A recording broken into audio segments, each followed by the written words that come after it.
албетте тағы тұлғасы бар. Мен үшін ол менің әкем. Ол дәнекерлеуші болып жұмыс істейді, және мен оның еңбегін ерекше құрметтеймін.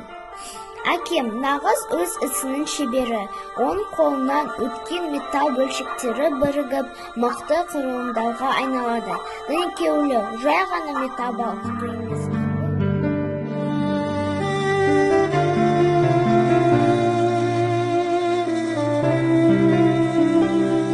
Сіз бұл мамандықты қалай таңдадыңыз?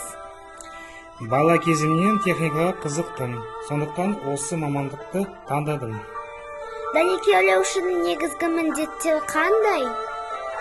Дәнекерлеуші металлды біріктіреді. Дәнекерлеуші болу үшін қандай дағдылар қажет?